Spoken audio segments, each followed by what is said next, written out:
The Lottery Winner's Dilemma. Learning your mom doesn't need your help anymore. She needs to help you. 15 words that stopped Steve Harvey mid-sentence and transformed a game show studio into something profound. 15 words that came from the mouth of a 54-year-old woman who had spent the last 6 months learning that winning $50 million was easier than figuring out how to tell her children that everything they thought they knew about their family's financial situation was wrong.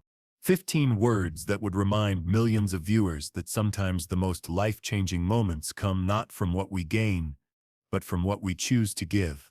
But this story doesn't begin with those 15 words. It begins 6 months earlier, in a gas station convenience store in suburban Cleveland, where Carol Thompson stood in line holding a Powerball ticket and thinking about how she was going to pay her mortgage that month. Carol had been struggling financially for 3 years. Ever since the marketing firm, where she had worked for 15 years, downsized and eliminated her position. At 54, she had discovered that finding comparable employment in her field was nearly impossible.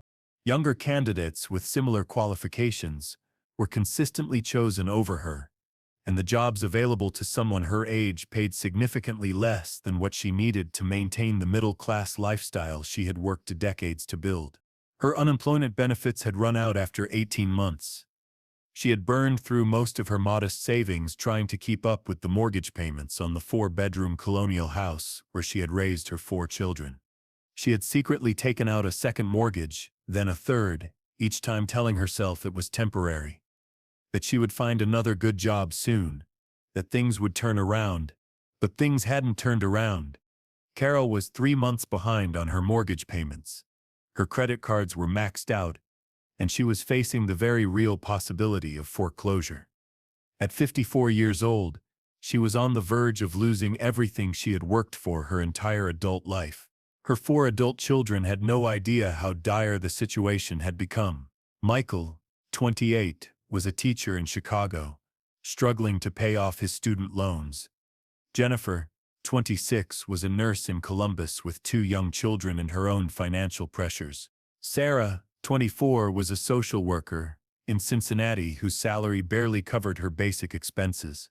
And David, 22, was a recent college graduate working an unpaid internship while living with 3 roommates and eating ramen noodles for most meals.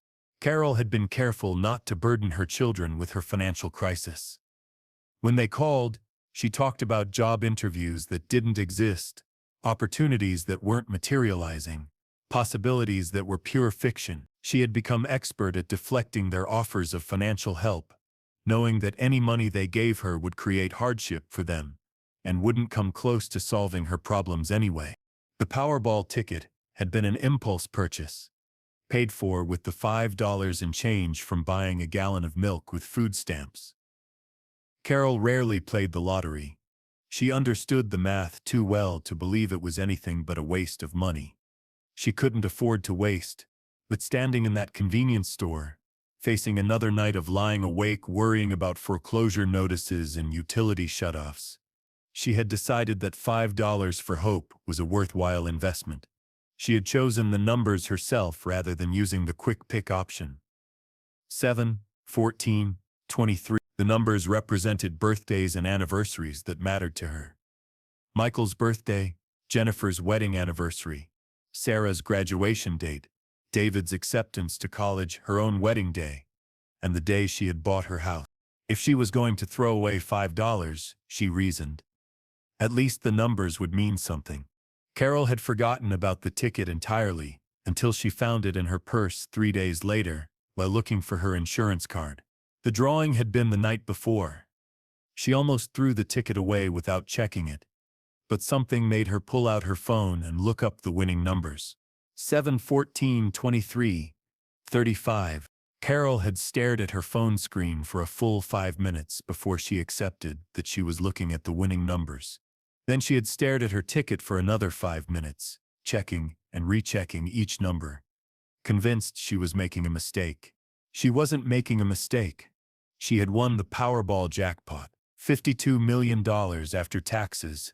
The first emotion Carol had felt wasn't joy or excitement. It was terror. Not terror about having the money, but terror about what the money would do to her family. She had read the stories about lottery winners whose lives were destroyed by sudden wealth, who lost relationships and peace of mind along with their financial problems.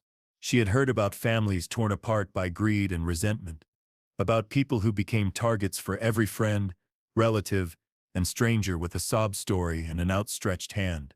But more than that, Carol was terrified of what her children would think when they learned that their mother had been lying to them for months about her financial situation. How could she explain that she had been facing homelessness one day and was a multi-millionaire the next? How could she admit that she had been accepting their small financial contributions while sitting on a winning lottery ticket? Because that's what had happened. In the 3 days between buying the ticket and checking the numbers, Michael had sent her $200 to help with groceries.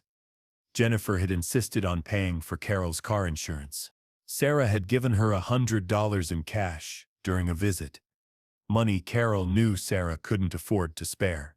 Carol had cashed the ticket quietly, working with a financial advisor and attorney to set up trusts and investments that would preserve the money for her family's future. But she hadn't told anyone.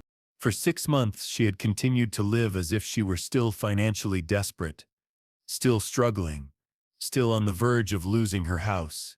She had paid off her mortgages quietly, telling the bank to keep the transaction confidential. She had paid off her credit cards and closed most of the accounts.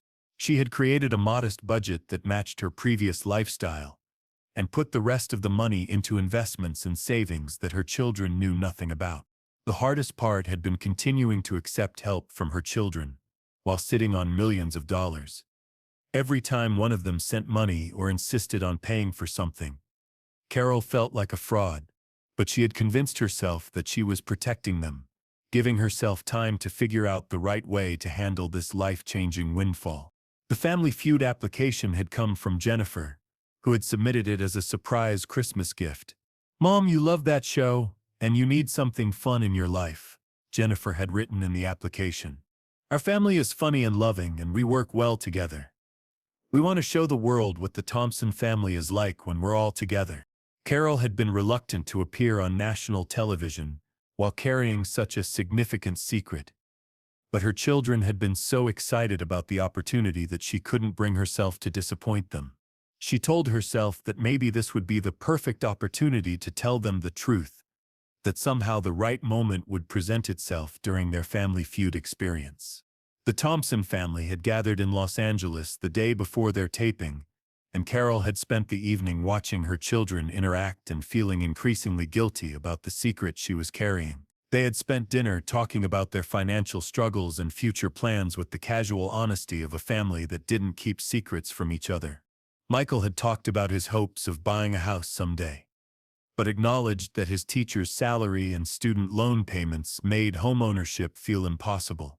Jennifer had mentioned wanting to take her children to Disney World, but explained that the cost was beyond their current budget. Sarah had shared her dream of going back to school for her master's degree, but said she couldn't afford the tuition. David had talked about wanting to start his own business someday, but needing to save money first. Carol had listened to these conversations with a breaking heart, knowing that she could solve every financial problem her children faced with the stroke of a pen, but not knowing how to explain why she hadn't already done so. When Steve Harvey introduced the Thompson family during the opening segment, Carol had felt the weight of her secret more heavily than ever. Here she was representing her family on national television, while hiding the most significant thing that had ever happened to any of them. And here we have the Thompson family from Cleveland, Ohio. Steve had announced with his usual enthusiasm. "Tell me about your family, Carol." Carol had looked at her children, all of them beaming with excitement and pride, and realized that this was exactly the kind of family moment she had been afraid the lottery money would destroy.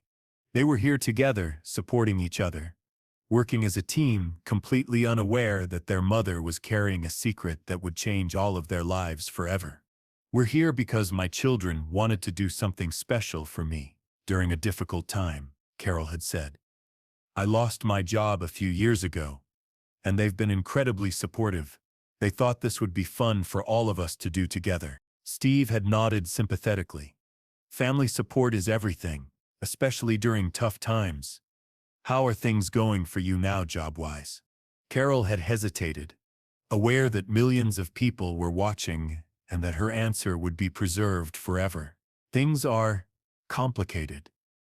But my children have been amazing. They've helped me in ways they'll probably never fully understand. The game had started with the Thompson family playing against the Rodriguez family from Phoenix. Carol had been competent, but distracted, her mind constantly returning to the secret she was carrying, and the conversation she knew she needed to have with her children. During the third round, something shifted. Michael had answered a question about family traditions, and his response had been so sweet and genuine that it reminded Carol of why she loved her family so much and why she was so afraid of losing what they had. But it was during the fourth round that everything changed. The category was name something that would change your family forever. It was an ironic question for someone carrying the secret Carol was carrying, and she felt the weight of it as Steve announced the topic. The Rodriguez family had just played their turn with answers like having a baby, moving far away, and winning the lottery. The lottery answer had earned surprised laughter from the audience, and a characteristic Steve Harvey reaction, but it had hit Carol like a physical blow. It was Carol's turn at the podium. Throughout the game, she had been fighting the urge to simply announce her secret to the entire studio, to get it over with and deal with whatever consequences followed. But looking at her children's excited faces, she realized that this wasn't the right time or place for such a revelation. Instead, she found herself facing a question that perfectly captured her dilemma. What would change their family forever?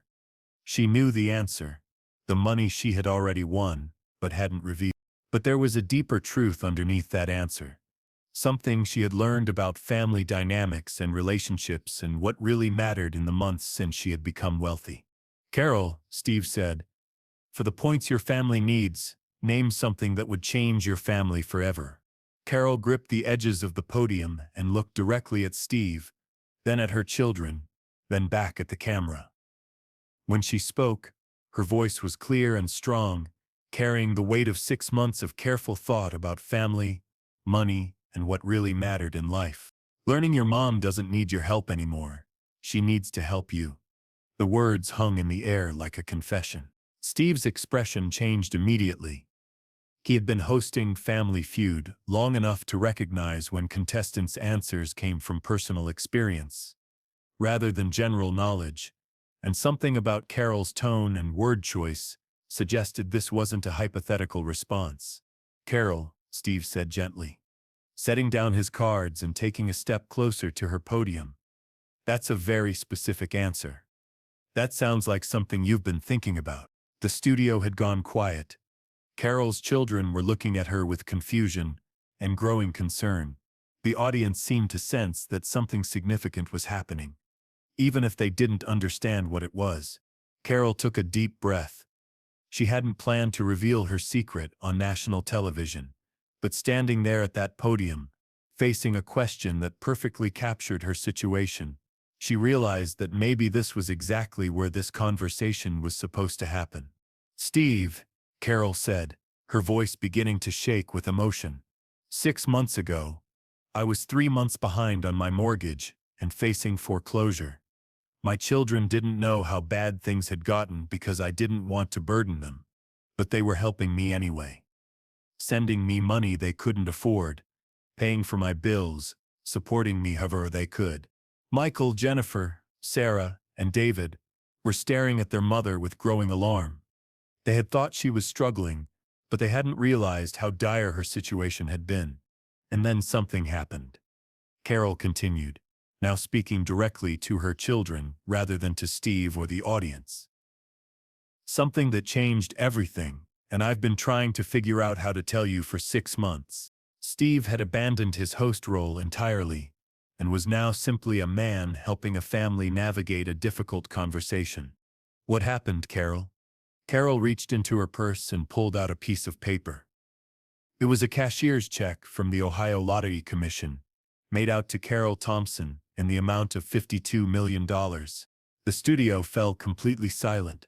Carol held up the check so her children could see it. I won the Powerball jackpot 6 months ago. The same week that Michael sent me money for groceries and Jennifer paid my car insurance, and Sarah gave me cash for utilities. I've been sitting on this money for 6 months, not knowing how to tell you. The silence stretched on for what felt like hours but was probably only seconds. Then Michael spoke, his voice barely above a whisper. Mom, are you saying you're a millionaire? I'm saying I'm your mother who loves you and who has been terrified that this money would change who we are as a family. Carol replied, tears streaming down her face now. I'm saying I've been watching you struggle and worry about money while I could solve all your problems.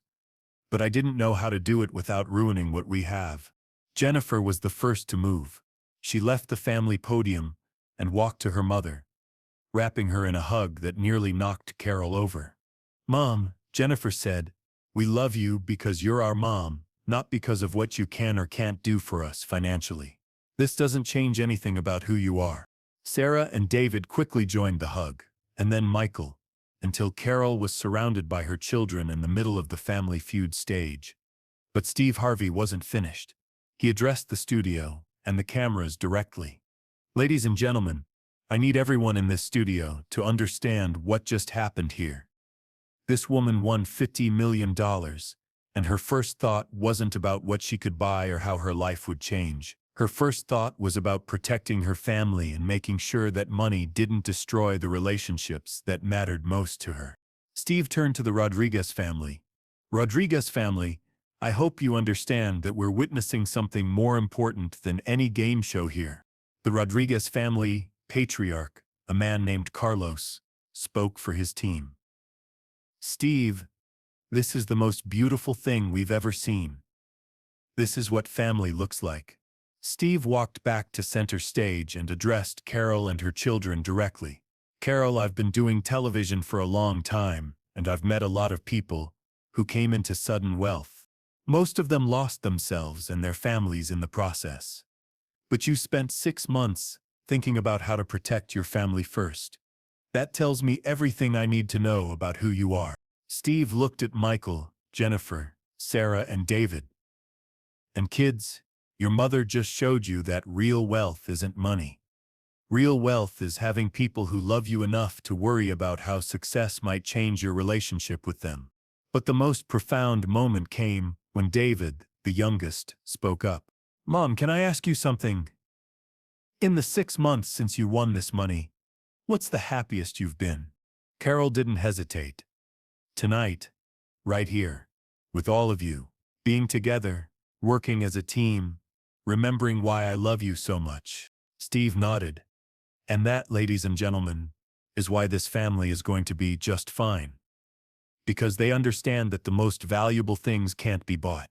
The episode aired exactly as it happened, unedited, 3 months later. It became one of the most watched Family Feud episodes in the show's history. Not because of the money involved, but because viewers recognized something authentic about family love that transcends financial circumstances. More importantly, it sparked conversations about sudden wealth, family dynamics, and what people would do if they found themselves in Carol's situation. Financial advisors began using Carol's story as an example of thoughtful wealth management. Family therapists referenced the episode when discussing how major life changes affect family relationships. Carol Thompson returned to Cleveland with her secret revealed and a completely different relationship with her money and her children. The 6 months of carrying the secret had taught her valuable lessons about the difference between helping and enabling, between providing for her family and protecting them from life's challenges. She used the money carefully and strategically.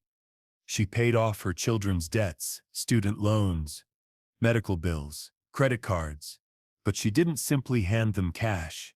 Instead, she worked with financial advisors to create education funds for her grandchildren, emergency funds for unexpected expenses, and investment accounts that would provide long-term security without eliminating the motivation to work and build their own lives. Most importantly, She purchased a large vacation home where the family could gather regularly, creating new traditions and memories that brought them together without changing the fundamental dynamics of their relationships. Michael was able to buy his house, but he chose one within his teacher's salary range and used Carol's gift as a down payment rather than buying beyond his means. Jennifer took her children to Disney World, but she also used Carol's help to start a college fund that would give them opportunities she never had. Sarah went back to school for her master's degree, but she continued working and maintained her independence. David started his business, but he built it slowly and carefully, using Carol's support as a safety net rather than a replacement for hard work. The most significant change was in Carol herself. The experience of winning the lottery and then keeping it secret had taught her about the difference between financial security and peace of mind. She had learned that money could solve problems, but it couldn't replace relationships, and that the fear of losing what mattered most to her had been more stressful than being broke. Carol began volunteering with a financial literacy organization, helping other people navigate sudden wealth, inheritance recipients, business sale beneficiaries, and other lottery winners. Her message was always the same: money is a tool, not a goal. And the most important thing about sudden wealth is making sure it enhances, rather than replaces, the relationships that make life meaningful.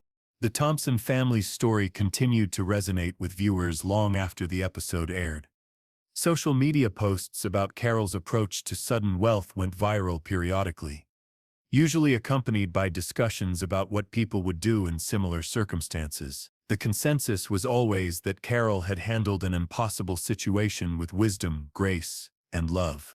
Today, Carol Thompson lives comfortably, but not ostentatiously, in the same house where she raised her children.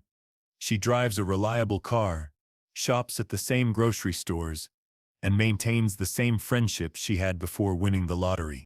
The biggest change in her daily life is that she no longer worries about money, which has freed her to focus on the relationships and activities that bring her joy. Her children remain close to her and to each other, united not by financial dependence, but by genuine affection and shared values. They gather at the vacation house several times a year, creating new memories and maintaining the bonds that Carol was so afraid the money might damage. The most profound lesson Carol learned was that the question Steve had asked that day, "Name something that would change your family forever," had a more complex answer than she initially realized. Winning $50 million hadn't changed her family forever. Learning to handle $50 million with love, wisdom, and grace, that was what had changed them forever, in all the best ways possible. Carol's answer that day made it onto the board. It was the #1 response, reflecting the universal truth that role reversals between parents and adult children are indeed life-changing events. But more than earning points in a game, Carol's answer had started a conversation about family, money, and values that continued long after the cameras stopped rolling. The lottery ticket that Carol had bought with food stamp change had indeed changed her life, but not in the way she had expected. It hadn't made her rich, it had made her wise. It hadn't solved her problems. It had taught her the difference between problems that money could solve and problems that only love could address. And every time one of her children calls to share good news or ask for advice or simply to say they love her, Carol remembers what she learned on that Family Feud stage, that the greatest wealth isn't what you have, but who you have, and who chooses to have you in return. The impact of Carol's revelation extended far beyond her own family. Within days of the episode airing, financial advisors began receiving calls from clients asking about Carol's approach to sudden wealth. Her strategy of addressing debts rather than providing cash became a model for others navigating similar circumstances. The vacation home Carol purchased became a symbol of how money could strengthen relationships. Located on a lake in northern Ohio, it had bedrooms for each family and spaces where grandchildren could play while adults reconnected. Carol's grandchildren grew up understanding money as a tool for opportunities, rather than a measure of worth. They learned budgeting and giving back from a grandmother who had experienced both poverty and wealth. The Thompson family began hosting annual financial literacy workshops in their community, sharing practical advice about managing money and teaching children healthy attitudes about wealth. Carol eventually wrote Winning More Than Money, A Family's Guide to Sudden Wealth. Steve Harvey wrote the foreword. Carol Thompson taught America that winning the lottery isn't about getting money. It's about what you do with the money that determines whether you really won. Carol won twice, when her numbers came up, and when she chose her family's well-being over easy solutions. Having experienced both desperation and security, Carol developed a unique perspective on what money could and couldn't do. She learned that financial security could provide peace of mind, but couldn't replace relationships that gave life meaning. Carol's philanthropy reflected this understanding. She became personally involved with literacy programs and job training for people over 50. Her most meaningful work involved creating a fund for lottery winners experiencing family difficulties. Michael, Jennifer, Sarah, and David each found ways to honor their mother's approach. Michael became a financial literacy teacher. Jennifer volunteered with financial counseling organization. Sarah incorporated financial social work into her practice. David's business helped families navigate wealth transfer. The quarterly lake house gatherings became legendary among friends. These weren't expensive vacations, but simple gatherings focused on connection. Carol often said these were her richest moments. Not when looking at bank statements, but when looking around the dinner table. The episode continued to air in reruns, and each time Carol received letters from viewers sharing stories about family, money, and values. The most meaningful letter came from a Texas woman. Watching your episode helped us understand that our fear about how money might change our family was as important as the money itself. Today, Carol still drives past the convenience store where she bought her winning ticket. When she stops for milk, the clerk always asks how she's doing. Carol's answer, rich in all the ways that matter. The number she chose, representing family birthdays and anniversaries, turned out to be prophetic. The money allowed her to celebrate those moments in new ways, but taught her that the dates themselves were the real treasure. Carol learned that the difference between winning the lottery and winning at life was simple. Lottery winners get money, but life winners understand that the most valuable things can never be purchased, only preserved and shared with people who matter most. Her story reminds families that sudden wealth is not a destination but a responsibility, not a solution, but an opportunity to check values that were important long before money was involved.